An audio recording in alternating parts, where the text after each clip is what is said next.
63.000. 63.000 son las referencias cruzadas que hay en la Biblia. ¿Qué quiere decir esto? Hay versículos que apuntan a otros versículos, que apuntan a otros versículos.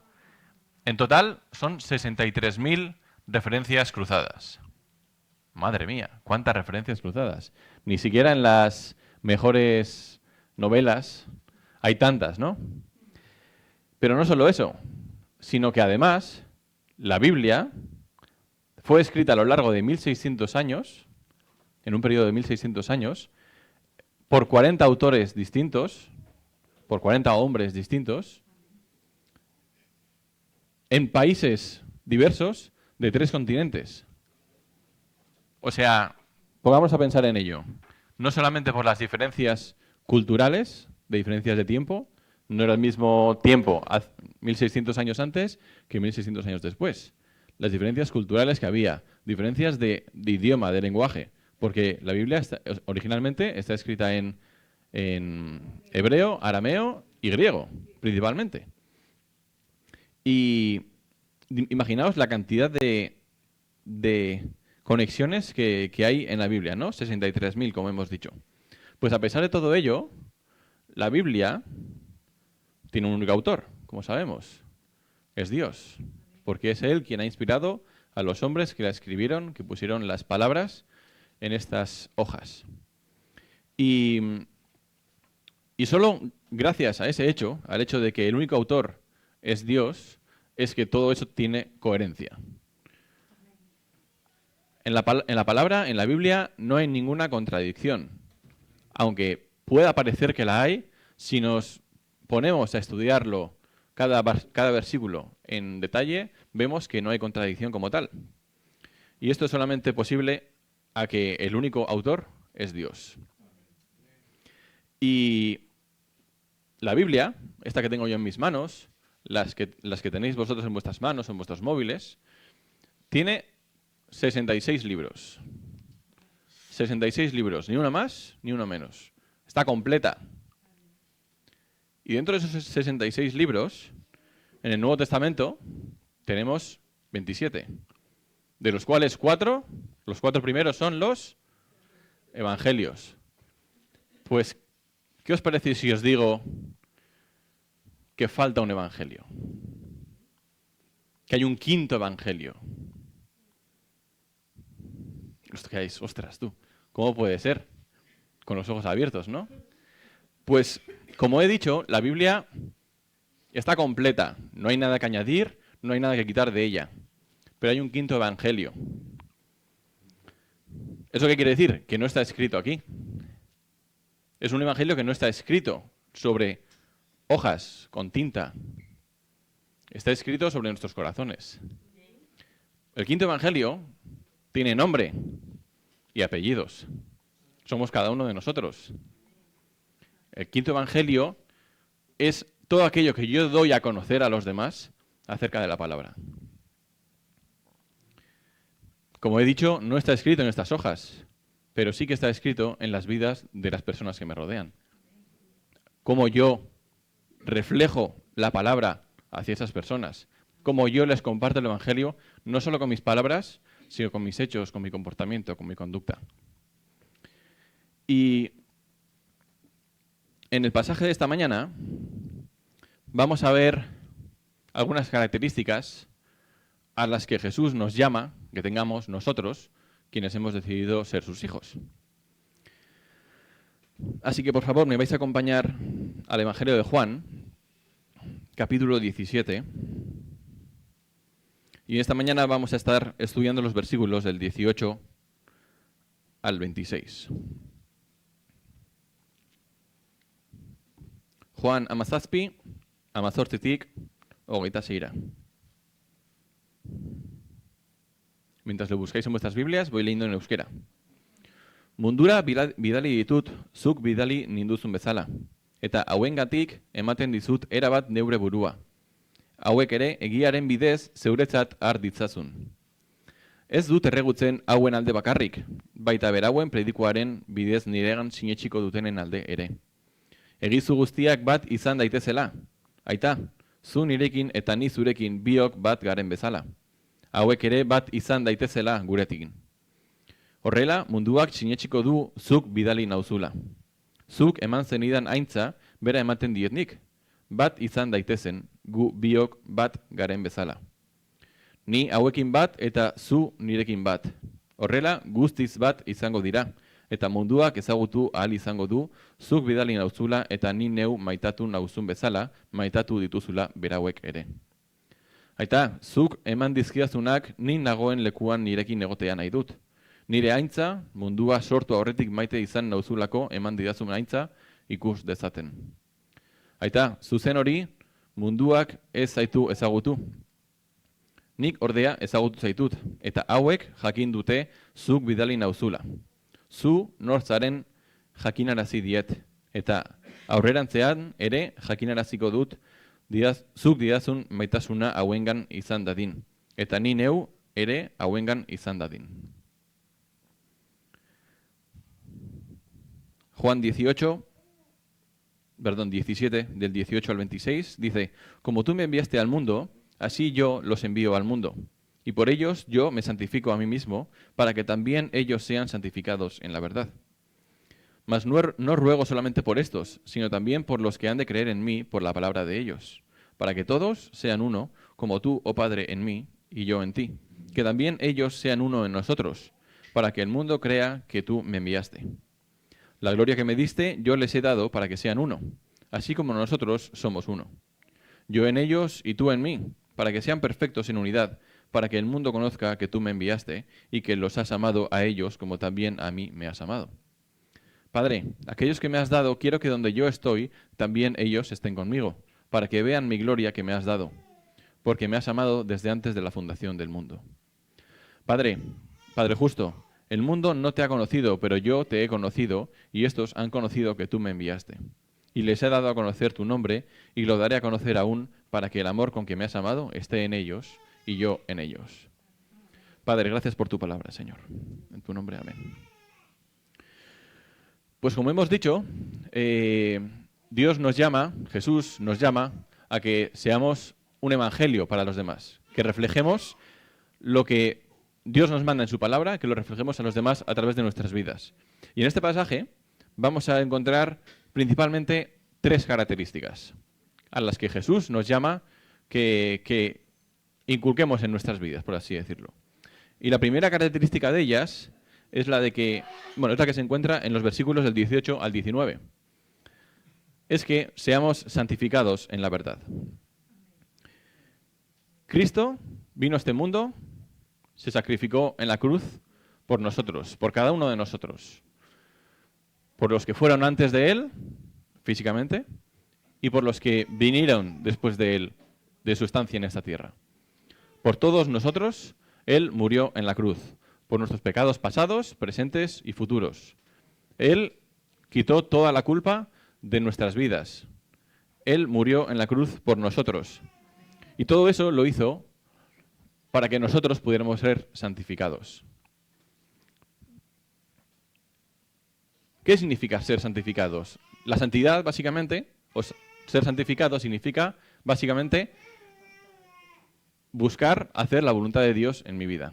Yo apartarme de todo aquello que es malo, de toda aquella práctica malvada, maligna, deshonesta, que no le agrada a Dios, y buscar, desear, agradar a Dios en todo con mi vida. Eso es básicamente la santificación. Y cuando nos dice aquí Jesús que a través de Él es que nosotros somos santificados en la verdad, lo que Él quiere es eso, es que nosotros, gracias a su sacrificio, tengamos acceso a ser santificados. Gracias al sacrificio que Él hizo en la cruz, nosotros podemos ser santificados. Pero ¿qué significa, más allá de la definición de ser santificados, qué conlleva ser santificados en la verdad? Pues vamos a ver 5 ejemplos de la Biblia, de manera rápida. 5 características de lo que es la santificación. En primer lugar, confiar en que la voluntad de Dios es soberana. Confiar en que la voluntad de Dios en mi vida es mejor que la que yo quiero para mí, ¿no? Y, claro, eso es muy fácil decirlo. Yo confío en Dios, confío, Padre, en tu voluntad. Decirlo es fácil, ponerlo en práctica es difícil. Yo renunciar a realmente buscar la salida por mi cuenta antes de esperar a que Dios me dé la salida, ¿no? Y un ejemplo de ello lo vemos en la vida de José. José, que fue vendido como esclavo, finalmente, gracias a la gracia de Dios y a que él puso en Dios toda su confianza, toda su vida, llegó hasta donde llegó y pudo ser de gran bendición. Su vida es ejemplar en cuanto a la santidad y en cuanto a depender de la voluntad soberana de Dios. Santificarse en la verdad también significa amar a mi prójimo como a mí mismo. Y un ejemplo de ello lo vemos en el rey David. El rey David, a quien su antecesor, el rey Saúl, perseguía para matarlo, tuvo la ocasión en la cueva de matarlo. Sus aliados, sus soldados le decían que lo matase. Y tuvo la oportunidad, de hecho, le rasgó el velo para que Saúl entendiera que no le iba a hacer daño. No era su deseo hacerle daño. ¿Por qué? Porque le amaba. Porque entendía que Dios estaba en él. Él había sido el elegido de Dios. Eso lo vemos en 1 Samuel 24:10.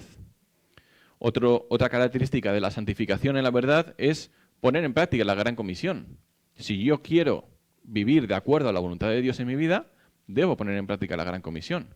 Debo poner en práctica la gran comisión no significa solamente salir a evangelizar una vez al mes a las calles. Como decíamos antes, también es evangelizar con mi ejemplo, con mi vida, en el día a día, con mis palabras, a mi familia, a mis amigos, a mis compañeros de trabajo. Todo eso es poner en práctica la gran comisión, pero también lo es salir a las calles a predicar. Y un gran ejemplo de ello, el mayor ejemplo, podríamos decir que es Pablo, donde en Hechos 28, del 30 al 31, dice: recibía a todos los que a él venían, predicando el reino de Dios y enseñando acerca del Señor Jesucristo abiertamente y sin impedimento. Otra característica, la cuarta, de lo que significa vivir en santidad, es vivir de forma ejemplar, cuidando mis pensamientos, mis palabras, mis acciones. Y un gran ejemplo que encontramos en la palabra es el de Daniel. Daniel, un joven que fue extraído de su pueblo original y puesto en otro totalmente contrario a su creencia, a su religión, es un ejemplo de cómo vivir de forma ejemplar, de cómo vivir poniendo a Dios en primer lugar en mi vida. No renunciando o no sucumbiendo, mejor dicho, a las tentaciones o a las amenazas que me pueden hacer otras personas más poderosas, el rey o los sabios, amenazando mi vida. No, yo no sucumbo, yo me permanezco fiel a mi fe en Cristo. Daniel 6:4 dice: entonces los gobernadores y sátrapas buscaban ocasión para acusar a Daniel en lo relacionado al reino, pero no podían hallar ocasión alguna o falta, porque él era fiel y ningún vicio ni falta fue hallado en él. Y por último, la quinta característica que quiero destacar, que no quiere decir que sean las únicas 5, de lo que significa vivir una vida santificada en la verdad, es, como el ejemplo de María, es poner a Dios por delante de cualquier otra cosa. En el mundo en el que vivimos actualmente, creo que todos vivimos en el mismo mundo, estamos rodeados de estímulos, rodeados de distracciones. Distracciones tanto buenas, algunas pueden ser buenas, otras pueden ser malas. Las redes sociales, el deporte, la comida, la familia. Es buena la familia, por supuesto que es buena, pero no debe quitar en ningún lugar el lugar a Dios. Cualquier otra distracción que pueda ocurrirse no puede ocupar el lugar de Dios. Y un ejemplo que vemos de cómo vivir una vida santificada, en la verdad, es darle a Dios el primer lugar de todo. Y el ejemplo lo vemos en el caso de María, la hermana de Lázaro. Cuando Jesús va a su casa y están las dos hermanas, Marta y María. Marta está ocupada haciendo sus cosas y María, ¿qué hace? Se sienta a los pies de Jesús y le escucha. Dice Lucas 10, 40 y 42. Marta se preocupaba con muchos quehaceres y acercándose dijo: Señor, ¿no te da cuidado que mi hermana me deje servir sola? Dile que me ayude. Respondiendo Jesús le dijo: Marta, Marta, afanada y turbada estás con muchas cosas, pero solo una cosa es necesaria. Y María ha escogido la buena parte, la cual no le será quitada. Solamente he dicho 5 características, pero la lista es infinita. En definitiva, resumiendo todas estas, es que ser santificados en la verdad significa vivir una vida dedicada a agradar a Dios por encima de todo lo demás.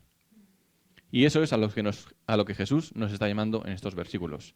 Que vivamos una vida santificada, apartada, dedicada a agradar a Dios por encima de todo. No quiere decir que todos tengamos que dejar nuestros trabajos, que todos tengamos que irnos al monte a vivir en un monasterio. No. Jesús no quiere que estemos apartados del mundo, no quiere que estemos apartados de los demás. Quiere que en medio de la sociedad en la que estamos, en medio de nuestro entorno, seamos luz, sal y que compartamos el Evangelio con nuestras vidas a través de la santificación en la verdad. La segunda característica o el segundo mandamiento que nos da aquí Jesús, en los versículos del 20 al 23, es que seamos perfectos en unidad. Aquí el ejemplo que pone Jesús es el ejemplo de Él con el Padre. La Trinidad es la unión perfecta. No hay nada más perfecto que la Trinidad. Así es como quiere Dios que seamos nosotros, entre nosotros. Que haya tal unión entre nosotros que seamos como si fuéramos uno solo. Y un ejemplo que vemos en la palabra de personas distintas, de distintas edades, diferentes trasfondos, que Dios pone a trabajar juntas, son los 12 discípulos. Personas de diferentes edades, de diferentes contextos, algunos eran publicanos, otros eran pescadores, diferentes contextos, eran puestos juntos para que fueran a trabajar como uno solo, con una sola misión, que era predicar el Evangelio y hacer llegar hasta el día de hoy su palabra, ¿no? Y eso no quiere decir que todos de forma individual fueran perfectos, ni siquiera todos juntos en su unión eran perfectos, porque la única unión perfecta es la de la Trinidad. Pero a lo que Dios nos llama es que a que yo, junto con mi hermano, a quien tengo sentado al lado ahora mismo, y a quien está a la otra punta del local, sea capaz de entenderme, sea capaz de trabajar juntos con un mismo objetivo, con el objetivo de hacer conocer a los demás el Evangelio. Eso quiere decir, como hemos visto esta mañana en el Ministerio del Café, servir juntos a mis hermanos, servir juntos en la alabanza, servir juntos en la limpieza, servir juntos en el Ministerio de Evangelismo, en la escuela dominical ahora mismo. Están ahí los niños aprendiendo de la palabra.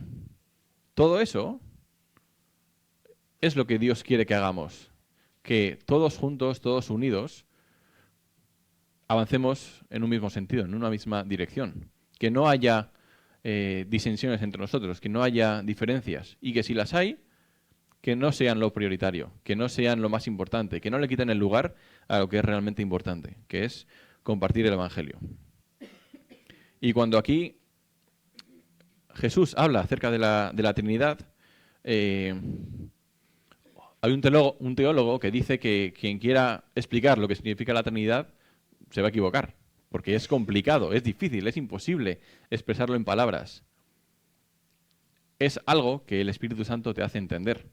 Es algo que solamente el Espíritu Santo pone en ti, en tu entendimiento, para que tú lo comprendas. Y es importante que a la hora de estudiar estos versículos recalca una cosa. Cristo vino de la presencia del Padre a la tierra, al mundo. En el versículo 18, él dice, como tú me enviaste al mundo, yo los he enviado al mundo. Es decir, que nosotros no tenemos una misión distinta a la que Jesús tenía. Por supuesto, no podemos salvar al mundo, no podemos salvar a la humanidad del pecado, pero en la misión evangelizadora tenemos que seguir el ejemplo de Jesús, que él compartía a todas las personas, en todo lugar, en toda ocasión, lo que él iba a hacer en la cruz. Nosotros tenemos que compartir lo que Jesús hizo en la cruz, esa salvación que él nos da.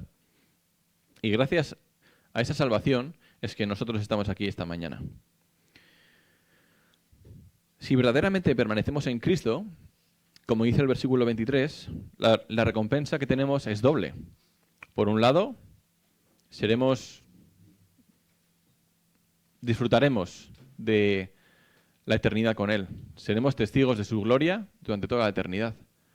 Pero es que además no tenemos que esperar solamente a la eternidad, sino que si desde ahora ya le recibimos en nuestros corazones, ya podemos ser beneficiarios de ese amor, de esa gloria que Él nos tiene. Entonces, no esperemos hasta el final de nuestros días para empezar a disfrutar de esa gloria. Y por último, en los versículos 25 y 26, otro fruto, otra característica que debe, valga la redundancia, caracterizarnos, es que debemos estar llenos de su amor. Padre justo, el que no te ha conocido, el mundo no te ha conocido, pero yo te he conocido. Y estos han conocido que tú me enviaste. Y les he dado a conocer tu nombre. Y lo daré a conocer aún para que el amor con que me has amado esté en ellos y yo en ellos. Jesús nos dio a conocer al Padre para que su amor esté en nosotros. Todos aquellos que hemos entregado nuestras vidas a Cristo, tenemos su amor. Todas aquellas personas,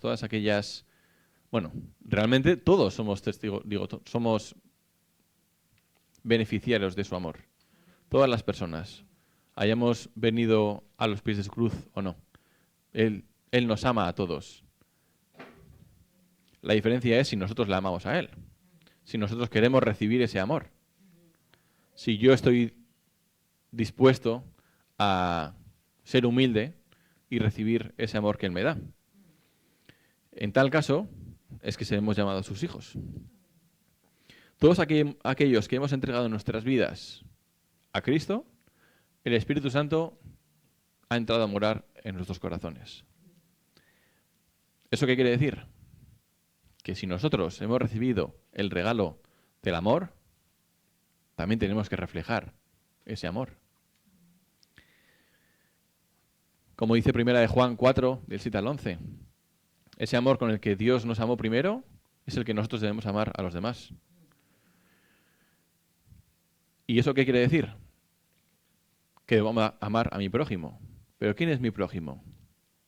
El que tengo a mi lado. Pero en todo momento, no solamente en la iglesia, cuando estoy los domingos por la mañana, o cuando estoy en casa con mi familia, a quien quiero. También en el trabajo, con ese compañero que igual no me cae tan bien. O con ese familiar que igual me cae un poquito pesado. Con todas esas personas, incluso con aquellos que me han hecho daño. Con aquellas personas a quienes tengo un rencor especial en mi corazón, que han herido mi corazón y que esa cicatriz todavía no sana. Con esas personas es que yo tengo que tener amor. Nuestro mayor ejemplo de amor es Jesucristo mismo, quien renunció a su inmunidad, a su placer eterno en la gloria del Padre para venir a esta tierra y sufrir por nosotros lo que tendríamos que haber sufrido nosotros. Nosotros no éramos más que merecedores de la ira de Dios, de la cual Jesús fue objetivo en la cruz, cuando llevó nuestros pecados cautivos. Pero gracias a ese sacrificio es que Él nos ha perdonado y ahora podemos acceder a la gloria del Padre. Ahora bien, ese amor que Él nos ha dado es el que debemos reflejar. En primer lugar, con Dios mismo. Debe ser un amor recíproco. Dios me ha amado, yo debo amarle. Si le ha aceptado, claro. Si no, puedo vivir lo que sea, mi vida como quiera, pero siendo consciente de las consecuencias que eso trae. En primer lugar, debo reflejar ese amor para con Dios, pero también con los hermanos, con los que me rodean, con mi entorno, con ese prójimo que hemos dicho antes, que igual no me cae tan bien. Y también conmigo mismo, amor propio. Yo no puedo amar a los demás si no me amo tampoco a mí mismo. El segundo mandamiento dice, ama a tu prójimo como a ti mismo. Debes amarte a ti mismo para poder también amar a los demás. Pero en primer lugar, debes amar a Dios. ¿Y por qué debemos amar a nuestro prójimo? ¿Solamente porque Dios nos lo dice? ¿Solamente porque Dios nos lo manda? Hay una razón detrás de ello. Y es que amamos a Dios por quién es y por lo que ha hecho por nosotros. Pero tenemos que amar a nuestro prójimo porque Dios lo ama también a él. Yo debo seguir el ejemplo de Jesús, debo seguir el ejemplo de mi Padre y amar a toda persona que Él ama, incluido yo mismo.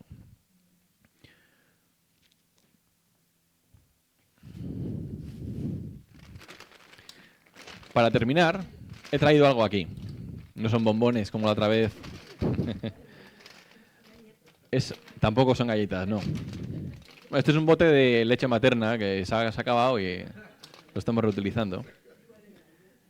Y aquí hay algo que quiero que os llevéis a casa, hagáis con ello lo que queráis, pero que os recuerde lo que hemos hablado esta mañana. Esto no ha surgido de la nada, viene de un lugar, viene de un sitio. Igual que nosotros, venimos del Padre, venimos de Dios que nos ha creado. Esto tiene el potencial de ser de beneficio para otras personas. Tiene potencial de llevar fruto, de ser bueno para los demás. Igual que yo, debo ser de beneficio para los demás, debo ser de bendición para aquellas personas que me rodean. Y como hemos dicho antes, la palabra está completa, pero falta un evangelio, que hemos dicho cuál es. Cada uno de nosotros. Y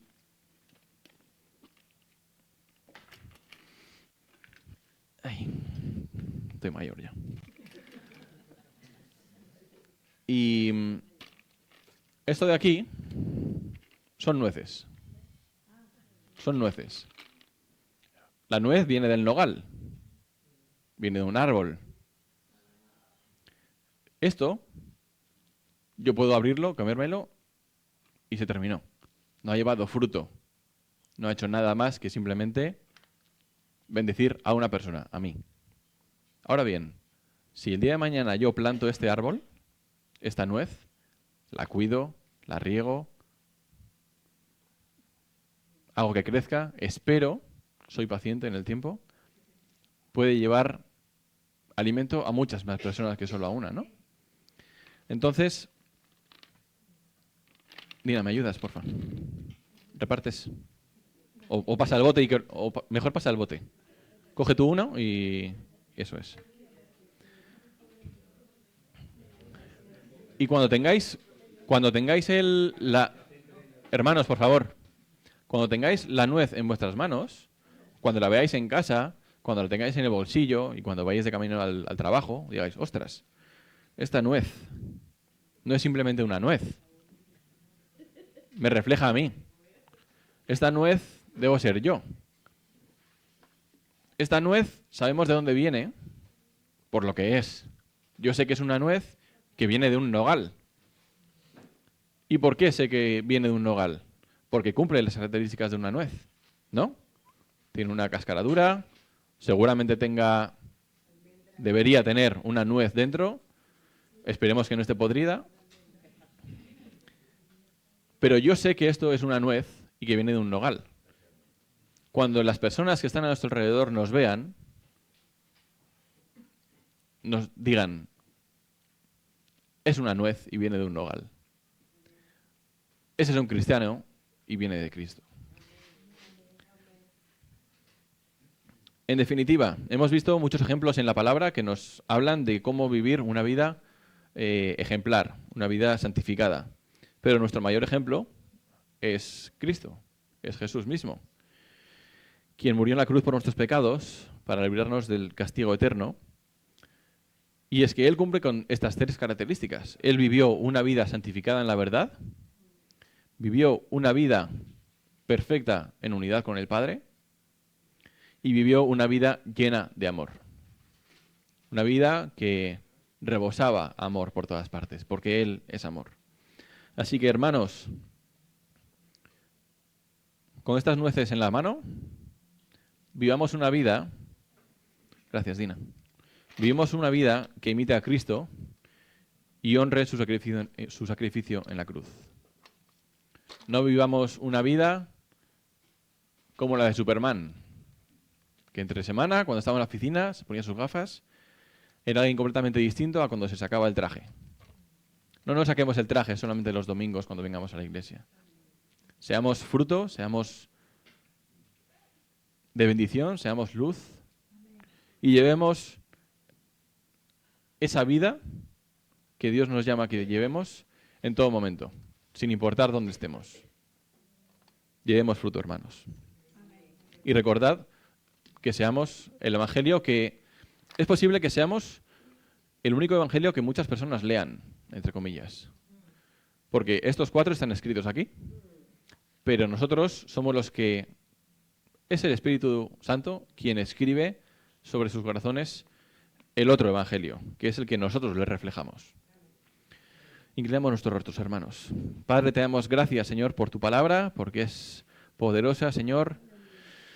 Y te damos gracias, Señor, porque en ella encontramos lecciones como estas, Padre. Ayúdanos, Señor, danos sabiduría, danos a tu Espíritu Santo, Señor, para que podamos vivir unas vidas santas, unas vidas llenas de tu amor, Señor, y perfectas en unidad con nuestros hermanos, Señor.